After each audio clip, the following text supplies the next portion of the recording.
Hello and welcome to AAU Talks on AAU TV, brought to you by the Association of African Universities. My name is Isabella Teta Henakwa, the host for this episode.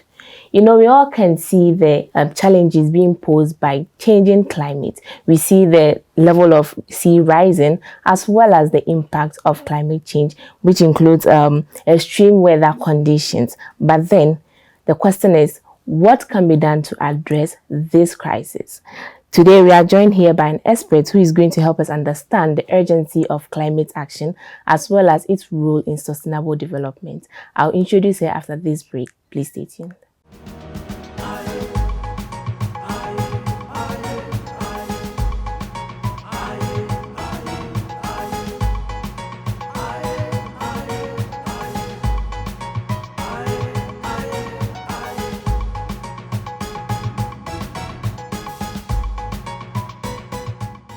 Welcome back from the break. This is AAU Talks, and today's episode focuses on the importance of climate action for sustainable development in Africa. And as I mentioned earlier, today we are joined here by an expert who goes by the name Miss Amanda Sumade or Sumade. Yeah.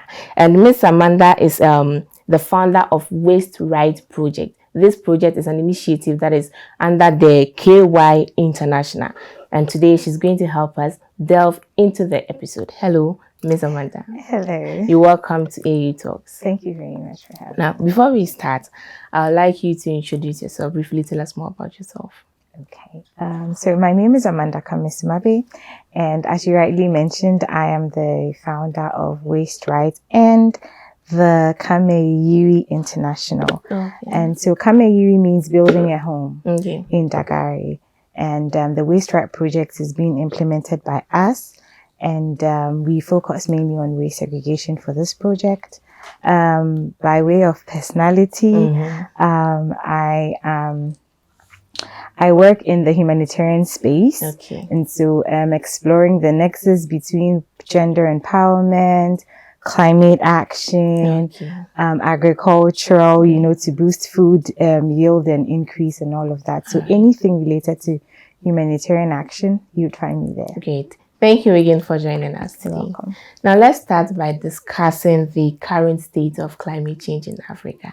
This continent is one of the regions that is being hit hardest by the effect of climate change. In your perspective, what do you think are the key challenges and also the impact this continent is facing? Okay.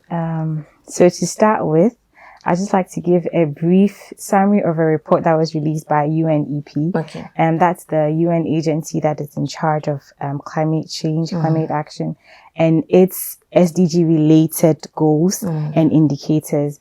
And 2 years ago, they published a report saying that in 10 years, the ozone layer can be repaired, and we're on our way to repairing the ozone layer, which would impact climate change, right? But over the years, we've experienced so many challenges. Unlike every other human-related crisis, for example, even though the war in Gaza or in other places like Sudan may impact Ghanaians, but climate change is the only thing that is universally experienced and felt.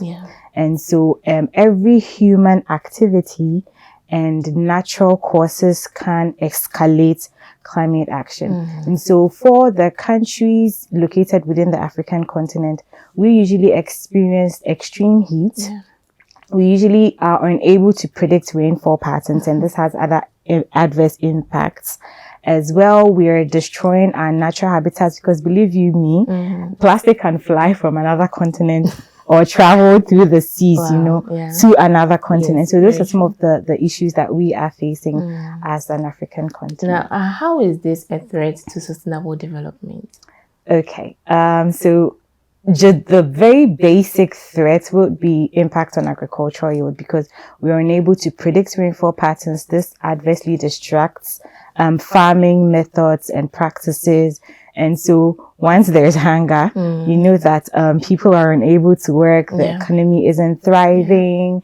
And I think that's the very basic bit of climate action. Aside that, there's something we also call climate-related diseases. Okay. And so as you realize that there's extreme heat, you realize that it affects your mood. Yeah.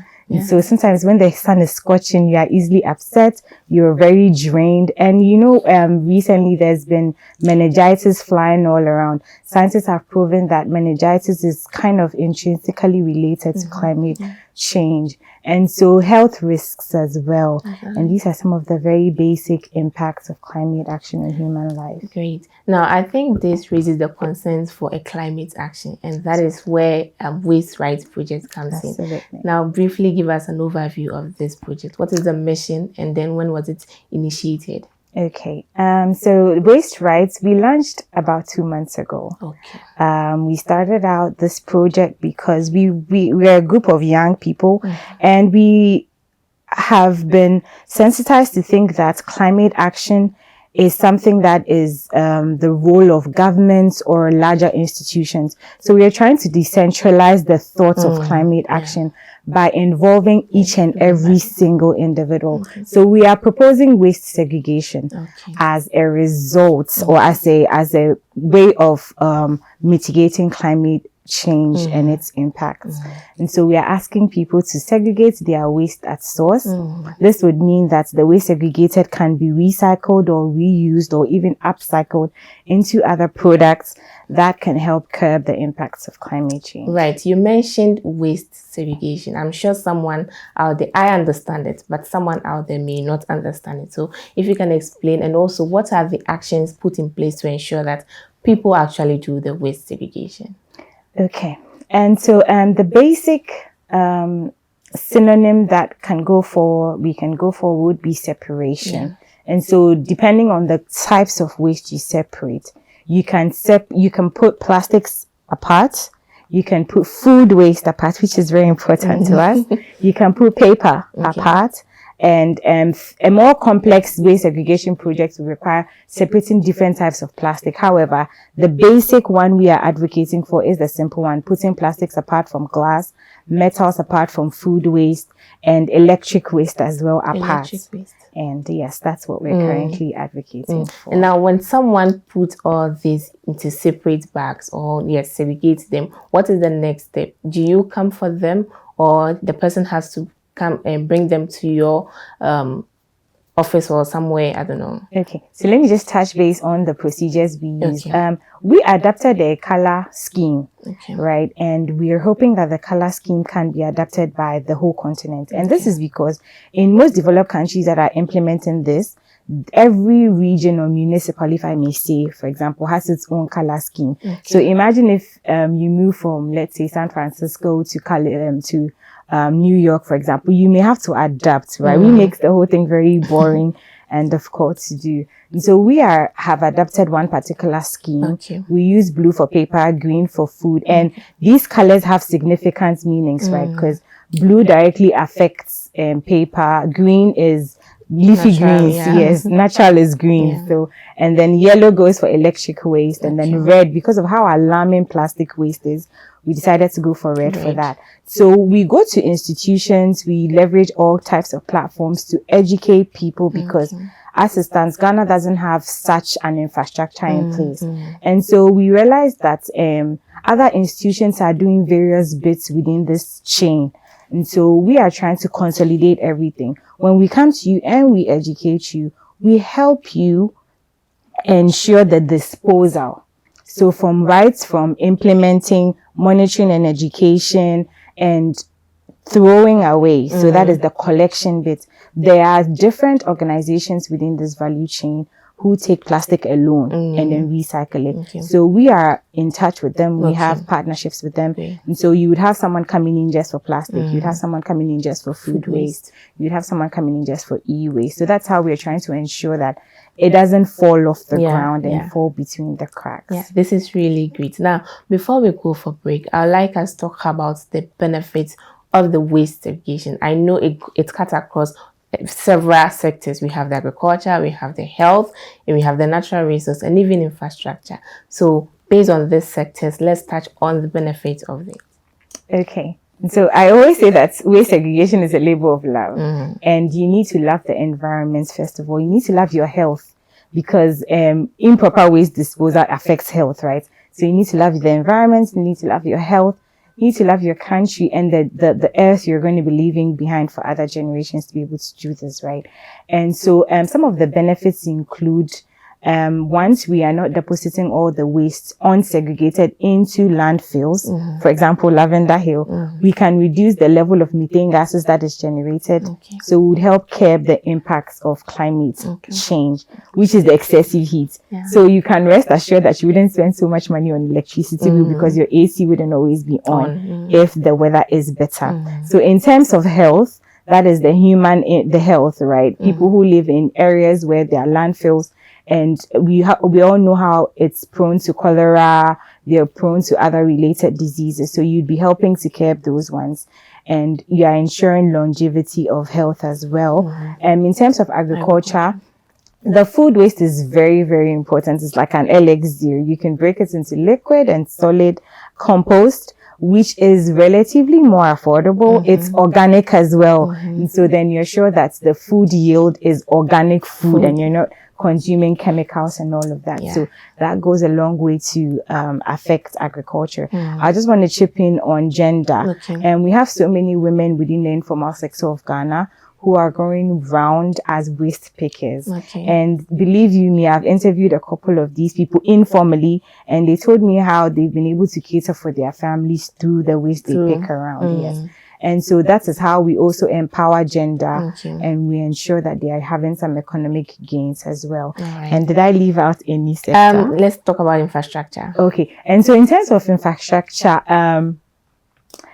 waste in itself is a huge resource, right? And we generate about 2 billion tons of waste, right? So this is, in other parts of the world, they are using coconut waste alone, for example, for road constructions.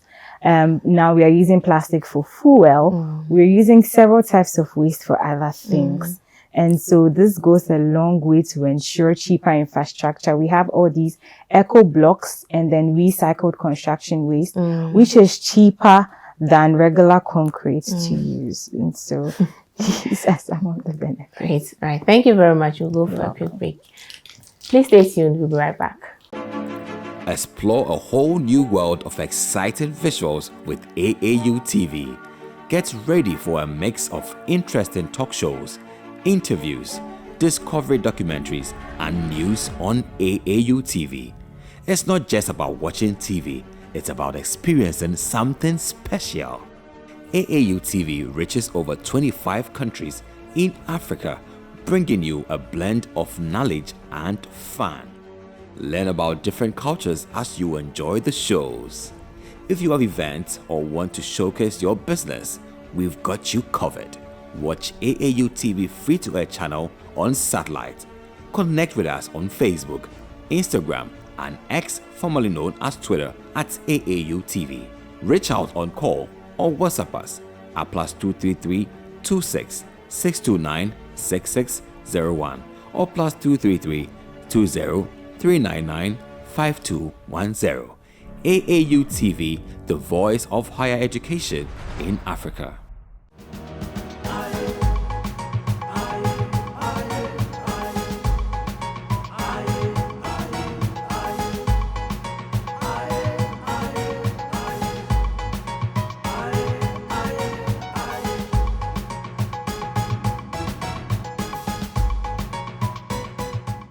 You're welcome back from the break. If you just tuned in, this is AAU Talks on AAU TV, and today we are focusing on the impact of climate change as well as the importance of climate action for sustainable development. And we are joined here by Miss Amanda Sumade, who is the founder of Wasteright Project. Hello, Miss Sumade. Thank you for sticking with us. Thank you too. Great. Now, before we went for break, you mentioned that you empower women as well as ensure there's gender equality in your project. What are some of the plans that has been outlined to ensure that this is achieved? Okay, so you know how they say train a woman, you train a whole nation. Yeah. And so it starts with targeted training programs where we target women because they are mostly the custodians of homes. And so in most of our sensitization programs, you'd find us reaching out to all women groups, not because we are biased, but because of how easy it is to collaborate with them. Yeah. We also have a database of waste pickers. And so, for example, if we are able to onboard AAU, you would have a woman coming to pick up your plastic waste, and she would also further sell it for some economic gains, right? And lastly, with our food waste bit, we ensure that all the food waste we churn into compost goes to female farmers. Oh, okay. Yes, Wow. so that's how we ensure There's the gender equality. In our You also program. mentioned that you collaborate with some institutions. Who are these people and what role do they play? Absolutely. So there are people we call aggregators, and some of them have been in the space for much longer than even us as well. And like as I mentioned, our project ensures consolidation of existing practices. So plastic waste recycling is very popular in Ghana and in some other African countries. And you have these organizations dotted all over the country. And so if we're able to, through some of our programs on TV especially, we reach audience who are far from us. Okay. And so we'll quickly find the nearest plastic recycling company or e-recycling or bottle recycling, and then they would pick up the waste on our behalf. And so we are very grateful to organizations such as Asase Foundation, because we work closely with them. We sometimes work with Kwaleba as well. So yesterday, for example, I was doing rounds, picking up and depositing at the La Paz Community Buyback Center. Wow. So we do work with various institutions. We are big on partnerships because we believe together we can go far. Yeah, exactly. So we're not very egocentric or closed. Okay. Yes. That's very, very good. Now, also, I'm sure someone watching will be interested in this project. How are you ensuring that this is pushed to the entire continent? Okay. So the first step is to leverage existing platforms, like I said. So you find us even in churches, in schools, everywhere. Even if it's a campaign or a festival, you'd find us there. Secondly, we believe in the power of social media. The average Ghanaian spends about 30 minutes on either Facebook, TikTok, or something. So we came up with a fun way. So this to start and to spark a trend, to make waste segregation the coolest thing ever. So we came up with a jingle. We came up with an associated dance or a choreography to start a whole trend. And we wanted our jingle to be very inclusive. So we translated it into 25 languages currently, and we are hoping to translate. So we have songs in Swahili, the song in Swahili, for example, and we are waiting for that opportunity to spark where we can take it to Kenya or to collaborate with someone in Kenya. But so far, the Potters Village Orphanage, they did our choreography for us because they have a good dance team. And we've also done the songs and recording and the translations, just sitting in our vote, waiting for some sponsorship or something to scale the program. Yeah, to knock on our doors. And so, so for our projects, we're also very big on leaving no one behind. And so in some of our school outreaches, we've gone to special needs schools like Jolu Special School. We're planning on going to the School of the Blind so that we can help bridge the gap between climate education. So we're targeting these special needs. Great. This is really, really interesting. Let's take a quick watch on some of their music videos. Yeah, Wasteright is here to teach us about waste segregation and cleanliness. Yeah, go to a running go. Yeah, go to a running go. Yeah, go to a running go. If we say Africa, yeah, yeah, go to a running go. Yeah, go to a running go. Yeah, go to a running go. If we say Africa, yeah, aha, by mono, Adriane, Bibre, Nkrata, Tuntum, Mbodambo, Coco, plastic, Akupos radie, dadie. From 1,000 miles above, we see blue, we see green. The earth is our home, where our charity begins and our future can be seen. A healthy earth is a happy home. Our home is forever. Let us refrain, reuse, reduce, recycle, and recover.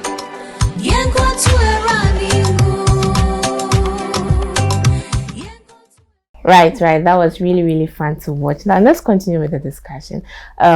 Since you started this project, what are some of the challenges you faced and also you foresee facing, and what are the plans to overcome them? Prior to our launch, we did come up with a budget, right, for maximum impact. We had a baseline and a target for maximum impact for our launch, and it wasn't easy coming up with the resources, right? And like I mentioned, we are implementing this in the African context. And you realize that every region, especially urban areas, have their own issues. Rural areas, semi-rural areas have their own issues. And so just that adaptability as well. So we've been working around the clock, and just that adaptability was a challenge. Getting technical support to be able to come up with a solid plan. But so far it's been good. And so after our launch, we've experienced collection challenges due to lack of infrastructure. Like I said, it's a labor of love. Sometimes traveling far and wide to pick up maybe 5 tons of plastic waste isn't so easy to come by. And we've also been working with organizations that do cleanups and segregating at source. People have been a bit reluctant to adapt the culture. Social behavioral change isn't easy at all. Yes. And so that is where incentivizing people comes in. So we try to give something back to the homes and the institutions we onboard, and getting that financial support to be able to incentivize them isn't so easy. So I would say lack of money, first of all. I would say lack of infrastructure. I would also say governmental support, because we need that legislative backing to be able to implement this. We want the government to give us audience so we can actually lobby for the color scheme to be adapted nationwide before we can scale up to the continent. And how about language barrier? I'm sure when you go to other nations, the language there may be different from what you. How do you go about that as well? Okay, and so as the good saying goes, that God gives you an experience for your future, knowing how your destiny has been planned. So I had the chance to be forced to study French and Spanish. Oh wow! And I speak English, and I speak quite a couple of local languages. And so on our team as well, we have people who speak Arabic. So when it comes to international languages, we haven't had a major barrier. The major barrier was local languages, because we target everyone, educated and uneducated and old as well. And so that has been the barrier. But the power of collaboration makes way for all these things. Before we go to a place, we get a volunteer who is conversant with the area and has that cultural intelligence to help us implement. I see you are already fully prepared. Right. Now, so, AAU's main mission is to enhance the relevance as well as the quality of higher education. Now, my question is how, or in your perspective, what role can the higher education play in ensuring that climate change for sustainable development is achieved? I'll start with reconsidering our syllabus, right? This is a fairly new and a very fastly developing concept, right? So we should be able to quickly yank off something off our syllabus and then replace it with new trends. So coming up with, I know most universities have required courses, and we are actually asking them to have climate action and waste segregation as a required course instead of having the typical physics. For example, my required course was physics. I can't fix a switch, right? But if you teach me waste segregation, I can reuse it. So we are asking for that bit to be taken care of. We are also asking that they onboard these methods, and of course partnership and giving us the platform to do a lot of research in regards to climate action in the African context is something we are also looking for. That's right. Thank you very much. Now, before we conclude, I'd like you to share a final message to our viewers on the importance of addressing climate change. What is the call to action? So the call to action is, we have a tagline that says, waste segregation is the new gold.